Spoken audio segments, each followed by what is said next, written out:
Sejarah penjajahan di Indonesia, kedatangan bangsa Eropa di Indonesia.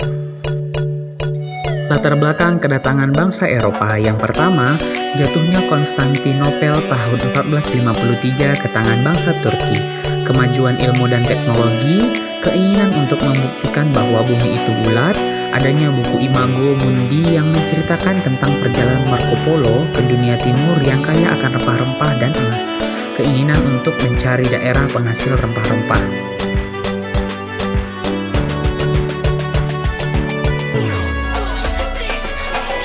Bangsa Eropa yang menjajah Indonesia yang pertama Portugis, kemudian Spanyol, diikuti Inggris, dan terakhir Belanda.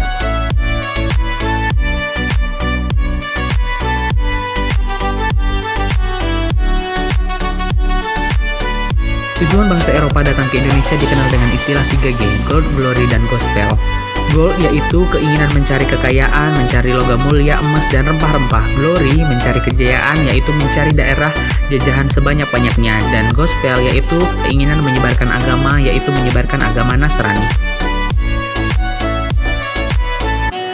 Kedatangan bangsa Belanda di Indonesia pada tahun 1596 di bawah pimpinan Cornelis de Houtman. Kemudian untuk menghindari persaingan antar pedagang, Belanda mendirikan perkumpulan dagang yang disebut sebagai VOC. Pada tahun 1809, adanya pembangunan jalan yang menghubungkan kota Anyer yang berada di Banten hingga Panarukan yang berada di Jawa Timur yang disebut sebagai proyek Jalan Raya Pos. Selain itu, Belanda juga membuat kebijakan sistem tanam paksa, di mana aturan yang mengharuskan atau memaksa penduduk membayar pajak kepada pemerintah dalam bentuk barang, yaitu hasil-hasil tanaman yang dapat dijual di pasar dunia. Kemudian terdapat beberapa ketentuan dalam tanam paksa. Yang pertama, petani wajib menyediakan 1/5 tanahnya untuk ditanami kopi, tebu, teh, dan tembakau. Yang kedua, penduduk yang tidak memiliki tanah harus bekerja rodi selama 65 hari per tahun di tanah perkebunan pemerintah Belanda. Yang ketiga, hasil panen harus dijual kepada pemerintah Belanda dengan harga yang sudah ditentukan. Kemudian yang keempat, tanah yang dipakai untuk tanam paksa dibebaskan dari pajak. Kedatangan Inggris ke Indonesia pada tahun 1811 di bawah pimpinan Sir Thomas Stamford Raffles menghasilkan beberapa kebijakan.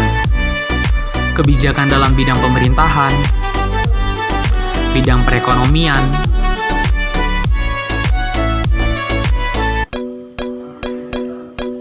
bidang hukum, bidang sosial, dan dalam bidang ilmu pengetahuan.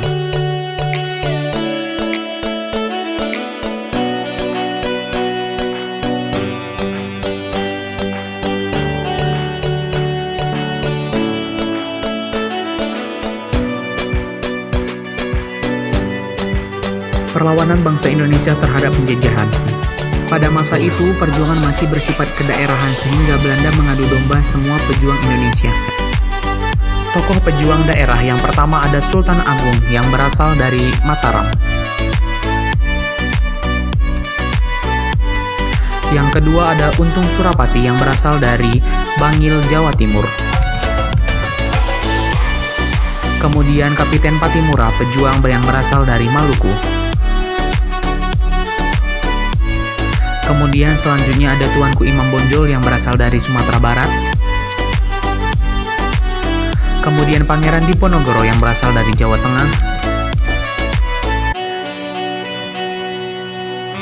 Kemudian Pangeran Antasari yang berasal dari Banjarmasin, Kalimantan Selatan.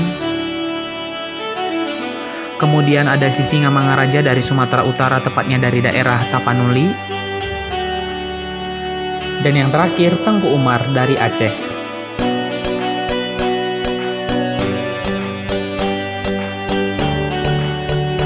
Organisasi masa awal pergerakan nasional yang pertama Budi Utomo, kemudian Syarikat Dagang Islam, Syarikat Islam Muhammadiyah, Indis Party, Perhimpunan Indonesia, dan Perguruan Taman Siswa.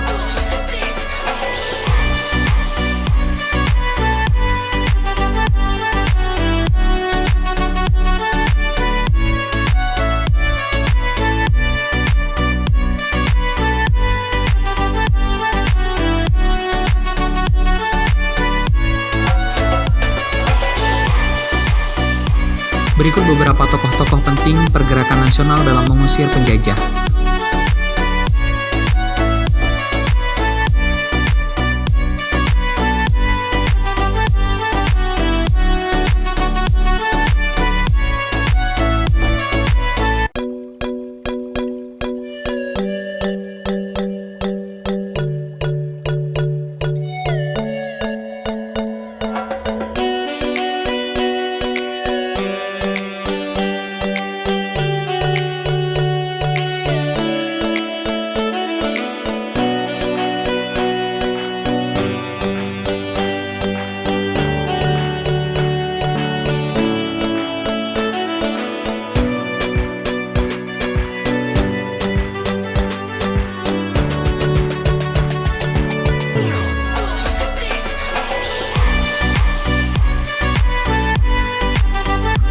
Cukup sekian pembelajaran kita hari ini. Sekian dan terima kasih. Sampai jumpa.